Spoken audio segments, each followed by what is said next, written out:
Hey Twisters, so for this video, I'm going to predict the leading scorer for every NHL team in the 2024-25 season. So the way this goes, I'll predict the player who leads his team in points and the player who leads his team specifically in goals, and in many cases, it's going to be the same player leading in both categories. Anyway, let me know your thoughts about your favorite team in the comments down below. Give me your hot takes if you got any, and stick around for more content covering the NHL season ahead. By the way, this video is brought to us by our sponsor over at Vessi Stylish Shoes and Apparel. We'll get into them a little bit later, but for now we're going to start with teams in the Central Division. So starting out with the Central Division, we've got the Minnesota Wild. I've predicted Kirill Kaprizov for points and goals, and basically that's been the case over the past couple of seasons. He's actually producing at 102 points per 82 games over the past 3 years. I do think Marco Rossi's going to have a breakout season, and Boldy is certainly developing as a star. He can score upwards of 35 plus goals, but really Kirill the Thrill is the straw that stirs the drink in Minnesota. For the Colorado Avalanche, I have Nathan MacKinnon leading in points. He did last season. He won the Hart Trophy. Nate Dogg had 51 goals and 89 assists last year, so he was by far the leading point scorer,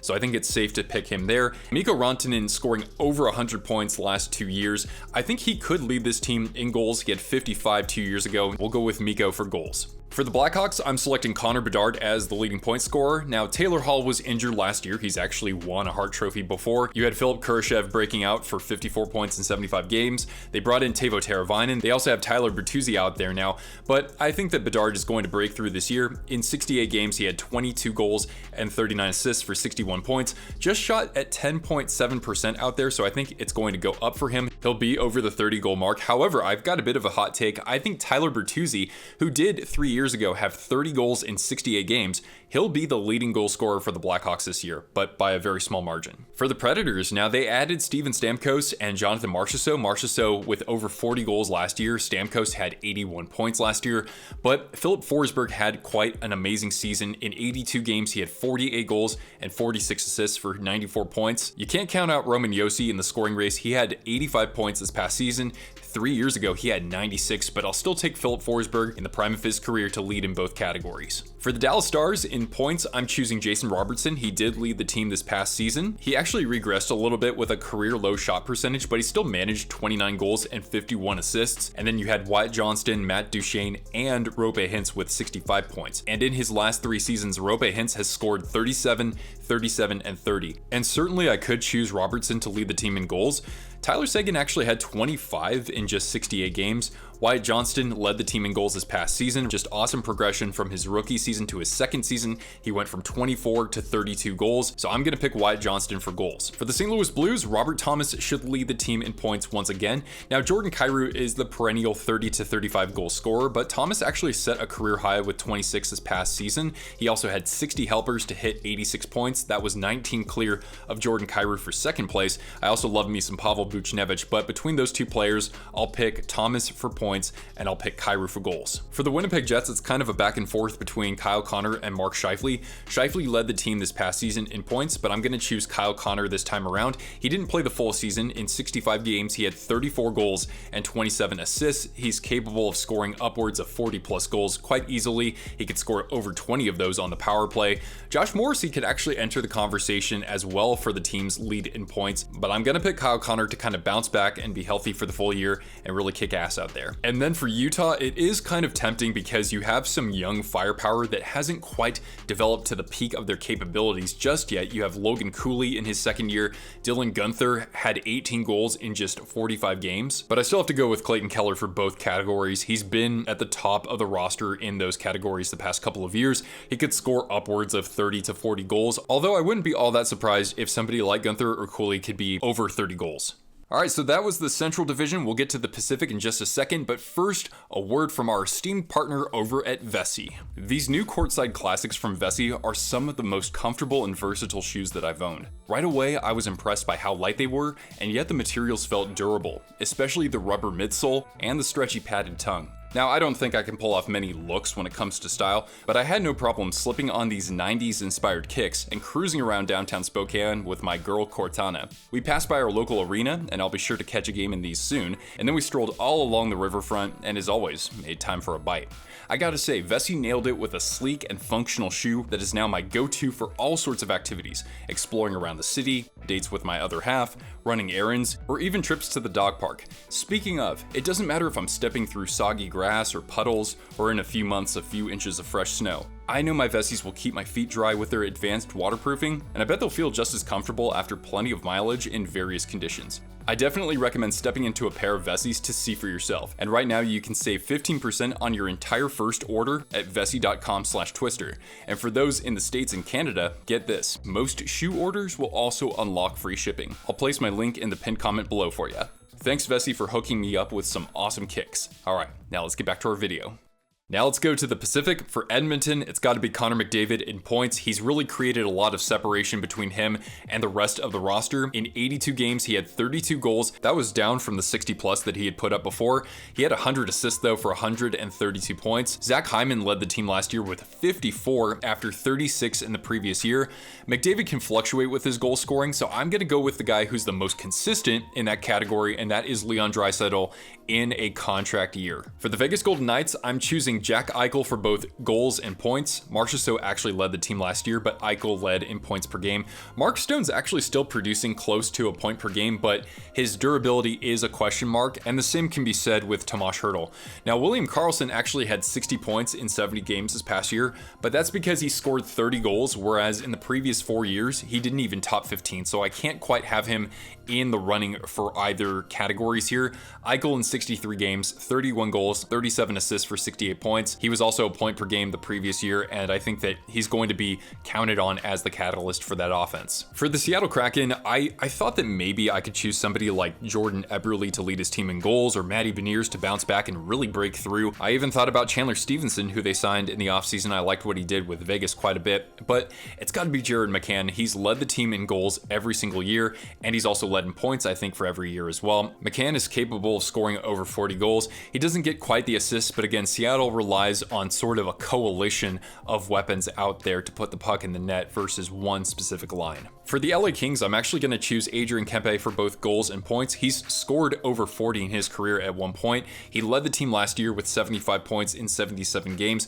Kevin Fiala could certainly take up that mantle. Anze Kopitar can easily produce over 70 points still late in his career. Trevor Moore actually led the team in goals last year with 31, and Quentin Byfield broke out for 55 points, so maybe he'll challenge for either of these categories. But in the prime of his career, Kempe has shown great progression the past few years. He went from 54 points to 67 and then to 75. And what if his goal scoring goes back up this year? Now for the Vancouver Canucks, you could choose between JT Miller, you could choose Quinn Hughes to lead the team in points. He's capable of putting up over 100 as a defenseman. You also have Brock Besser, who led the team with 40 goals last year. But I'm a big believer in Elias Pettersson bouncing back this year. 2 years ago, he was awesome, and then he struggled a little bit down the stretch in the playoffs, especially. He only had 1 goal and 5 assists in 13 playoff games. So I'm going to go with Petey. I think that he could play with a chip on his shoulder and really break through as the top weapon on this team. Over the last 3 years, he and JT Miller have scored 30 goals each year. Pettersson has only outscored Miller by 4 goals total. I'm going to stick with him nonetheless. For the Calgary Flames,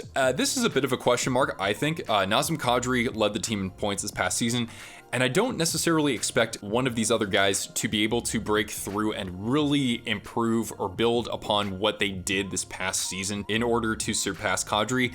Jonathan Huberdeau, he's just not that good of a fit over there. I can't expect him to get near a point per game pace or a little bit less than that. Yegor Sharangovich broke out for 31 goals and 28 assists last year. I don't know if I can expect him to go to another level necessarily. Andrei Kuzmenko was a great fit over there, 25 points in just 29 games. I'm going to predict him to actually lead the team in goals. He did have almost 40 with the Canucks a couple years ago. He had 14 goals in just 29 games with Calgary. So I'll stick with him there, and then Kadri will be the safe bet to lead the team in points. For the San Jose Sharks, I think this kind of depends on Logan Couture's status. We don't know for sure if he'll be 100% for training camp. He had 67 points 2 years ago, but he missed basically all of last year. Mikael Granlund led the team with 60 points this past season. Fabian Zetterlund had 25 goals to lead the team, 44 points total. But I'm going to pick William Eklund. I know Macklin Celebrini and Will Smith are on the team now as well, but Slippery Pete, as he's called, he broke out a bit last year for 16 goals and 29 assists. I think he can top 20 goals. I think he can top 30, maybe 35 assists. He's getting the ice time that he needs, and I think that that will continue even though some of those top prospects are now coming into the lineup. But for the leading goal scorer, I think that Macklin Celebrini will have a chance to play with Tyler Toffoli. He's had over 30 goals each of the past 2 seasons. I think he'll lead the team in that mark. As for the Anaheim Ducks, the same thing goes. It could be just about anybody out there. I'm going to pick Leo Carlsson though. He didn't play the full season. He had 12 goals and 17 assists, but he did earn his ice time out there, averaging over 18 minutes. Now, personally, I love Mason McTavish. I don't know if he's going to get quite that opportunity that Carlsson will get. He had 42 points in just 64 games last year. And I still haven't mentioned Zegras, who had 65 points 2 years ago. Cutter Gauthier, who knows, he could be a bit of a wild card here. And then you have Frank Vatrano, who led the team in goals. He had 37 this past year to go with 23 assists. You also have Troy Terry, who's scored upwards of 37 goals. So I'm going to pick Leo Carlsson for points, and Frank Vatrano will repeat as the goal scoring champion there. All right, now we go to the Metropolitan Division, and we're going to start with another team that I have no idea about. It's the Columbus Blue Jackets, and for the hell of it, I'll say Adam Fantilli. Now, Johnny Gaudreau led the team last year, but he has dipped in production the past couple of seasons. He had just 12 goals and 48 assists this past season. I do see him bouncing back, but I think that really it's going to be scoring by committee over there in Columbus. It's not going to be just 1 or 2 guys. There are some other offensive talents like Zach Werenski on defense. You have Kirill Marchenko, Voronkov, and Chinikov as well. But I'm going to stick with the guy who in his freshman year at Michigan had 65 points in just 36 games, also won the Hobey Baker Award. Adam Fantilli in 49 games had 12 goals and 15 assists with Columbus, so give me a full season of him, and I think that he'll build on it quite a bit. Let's also not forget the guy who has scored at a 31 goal clip per 82 games in the last 3 years, and that's Boone Jenner, but he has been injured during that time. So I'm going to pick Kirill Marchenko, a pure goal scorer, to lead the team in that category. He has 44 goals in 137 games, and of course, he's only going to get better. For the Washington Capitals, I'll predict Dylan Strome to still lead the team in points, although they did get some more weapons in the offseason. He had 27 goals and 40 assists for 67 points this past season, but I'll still go with the grade 8 Alex Ovechkin to lead the team in goals. I see him bouncing back from the 31 goals he scored this past year. I think he'll get between somewhere like 35 to 37. I don't think he'll pass Wayne Gretzky this next year though. For the Pittsburgh Penguins, this one's really straightforward because Sidney Crosby has created so much separation from the rest of the pack in both goals and points. So in 82 games last year, he had 42 goals and 52 assists. I don't think that's an anomaly even at his age right now. Brian Rust, he did have 56 points in 62 games, but Sid is certainly the catalyst there, and they don't have Jake Gensel anymore. For the Carolina Hurricanes, I'll stick with Sebastian Aho to lead the team in points. So the great thing about Aho is that he's been very consistent. In the last 3 seasons, for example, he has scored 37, 36, and 36 goals, shooting between 16.2 and 16.7%. That's very consistent. It's kind of like the Mark Scheifele of the Eastern Conference. However, even though I'm predicting Aho to lead the team in points, I'm going to go hot take here. I'll say Andrei Svechnikov leads the team in goals. He's scored 30 before, and kind of like I was saying with Elias Pettersson, I think that he has something to prove. I think he'll play with a bit of a chip on his shoulder because as a former 2nd overall draft pick, and given that this team lost Jake Gensel in free agency, they need more production out of some of their forwards, and I think that he's definitely one of them. But all that said, I mean, Seth Jarvis paired so well with Sebastian Aho last year, so I can't quite count him out as it pertains to goals, and even Martin Necas shouldn't be counted out as well. All right, for the New Jersey Devils, I'll pick Jack Hughes for points. Now, Jesper Bratt led the team. Hughes, though, was scoring more points per game. It's just that he's been injured. He's had a little bit of trouble with that in his career. Now, in 62 games last year, 27 goals, 47 assists for 74 points. Bratt had 83 in 82 games. As for goals, really, you could go with Hughes, you could go with maybe Bratt, you could go with Heischer, you could go with Dawson Mercer. He had 27 just a couple years ago, but Timo Meier actually led the team in goals last year, despite what was a very lackluster first half. He did have shoulder surgery in the offseason. He had other ailments during the season, but assuming that he's healthy, it looks like he is. I think he'll bounce back to have over 35 goals this upcoming season. He's in the prime of his career, and don't forget, he did score 42 seasons ago between New Jersey and San Jose.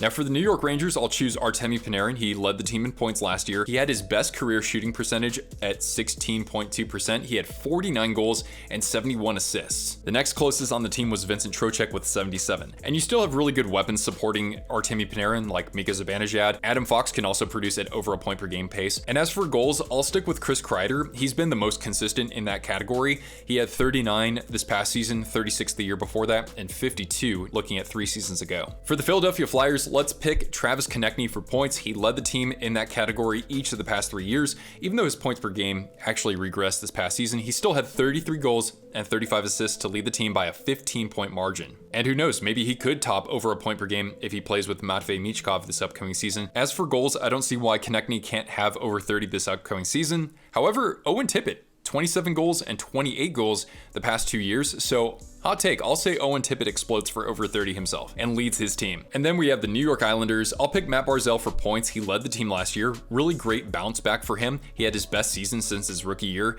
even though he shot under 10%. He had 23 goals and 57 assists. His production wasn't affected by Patrick Roy when he stepped in as head coach. Noah Dobson would also be a great pick to lead the team in points. He had 70 this past season in just 79 games. Brock Nelson is somebody who should never be counted out entirely, especially as it pertains to goals. I do like Bo Horvat quite a bit though. He's in his prime. He should score north of 35. He had 38 2 seasons ago, albeit between the Islanders and also the Canucks.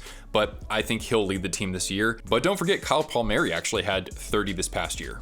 All right, and then let's finish up with the Atlantic Division. So Boston Bruins, it's got to be David Pastrnak for both points and goals. Elias Lindholm will bring some needed offense to the Boston Bruins, but Pasta is still the king over there. 47 goals, 63 assists for 110 points this past year. Brad Marchand was next on the team with just 67 points. For the Tampa Bay Lightning, let's go with Nikita Kucherov for points. He's a lock for 100 plus. This past season, he had 44 goals and 100 assists for 144 points. Braden Point was next on the team with 90 total. Now that said, he did lead the team in goals. He had 46 this past year, so just a little bit clear of Kucherov. He had 51 the year prior. So Kucherov is going to be more of the playmaker this upcoming season, especially if he's going to play with Jay Gensel. I'm going to pick Braden Point to have somewhere between 45 and 50 goals again. Let's go to the Red Wings next. So Dylan Larkin is my pick to lead in both categories. Lucas Raymond led the team last year with 72 points, but Larkin led in points per game. So in 68 games, he had 33 goals and 36 assists for 69 points. Nice. He's the only Red Wing to produce at a point per game pace the last 3 years, and he actually hit 30 goals each time too. But of course, Lucas Raymond is developing great. You also have Alex DeBrincat, capable of 40 plus, and Patrick Kane was extended in the offseason. For the Canadiens, let's say Nick Suzuki leads the team in points once again. He had 33 goals, and he also had 44 assists for 77 points. He just turned 25 years old, so he's getting into the prime of his career. Now, Cole Caulfield finished with 65 this past season. He was healthy the full year, so that's great. I'll predict Cole to actually lead the team in goals this year. He only shot 9% this past season, but the year before he had 26 goals in just 46 games. I need to see more of Slavkovsky, but maybe he could enter that race as well. Now for the Florida Panthers, Sam Reinhart went off for 94 points, including 57 goals. But Matthew Tkachuk still produced at a point per game pace, despite his shot percentage being the lowest since his rookie year. In 80 games this past season, he had 26 goals and 62 assists. He had 109 and 104 the previous 2 years. I don't expect Sam Reinhart to be a 57 goal scorer again, but I think that he'll still be able to eclipse 40. So I'm going to predict Reinhart leads the team in goals. Carter Verhaeghe and Sasha Barkov could definitely be in that conversation as well, and Barkov could even lead the team in points. For the Maple Leafs, I was tempted to predict Mitch Marner as the team's leading point scorer, especially because it's a contract year and there's been a lot of talk around him possibly being traded and just the fact that he's not offensively producing that much in the postseason. But plain and simple, Austin Matthews as a 60 plus goal scorer in the prime of his career, you can't bet against him to lead in that category, especially, and being able to set up his teammates, he should be able to eclipse 100 points yet again. And I know William Nylander Twister, progressing from 80 to 87 to 98 points shouldn't be counted out either, but I do see an upcoming season where Matthews contends for the Hart Trophy again. For the Ottawa Senators, I will predict that Tim Stützle bounces back. He actually dropped off 20 points this past season, but he's scored upwards of 90. Now, a major reason was that his goals dropped off from 39 to 18, so I think he'll get closer to 30 this upcoming season. He'll be at a point per game pace. He also averages the most ice time among Ottawa forwards, so that definitely helps his case. However, I will choose Brady Tkachuk as the leading goal scorer because in the past 3 seasons, he's progressed very well. 30 goals to 35 to 37, so he's my pick there. And then lastly, for the Buffalo Sabres, I am expecting a bounce back from Tage Thompson. Actually, Alex Tuch and Rasmus Dahlin led the team in scoring this past season, but just 2 years ago, Tage Thompson erupted for 47 goals and 47 assists. That dropped down to 29 goals and 27, albeit in just 71 games, but his shot percentage was down by quite a bit as well. The Sabres have some other good weapons as well. Dylan Cousins had a breakout year 2 years ago. You also have Alex Tuch being capable of scoring over 30 goals, but I will say JJ Peterka had 28 goals this past season with a shot percentage of 12.4%, so if he's able to get that up a little bit, I think he can lead the team in goals. So even though Tage is capable of 40 plus, I'm going to say Peterka in a bit of a hot take. He'll lead the team in goals this upcoming year. Alright Twisters, well, what do you think of my predictions? Comment down below with your thoughts and stick around for more content covering the NHL season. Again, big thanks to our partner over at Vessi. Don't forget to see the pinned comment down below where you can save 15% off your order. Just go to vessi.com/twister and get yourself a pair of stylish and very comfortable shoes. That's going to do it for this one, guys. Thanks so much for watching. Hit the thumbs up if you could before you go, and I'll see you around for the next one. Ciao.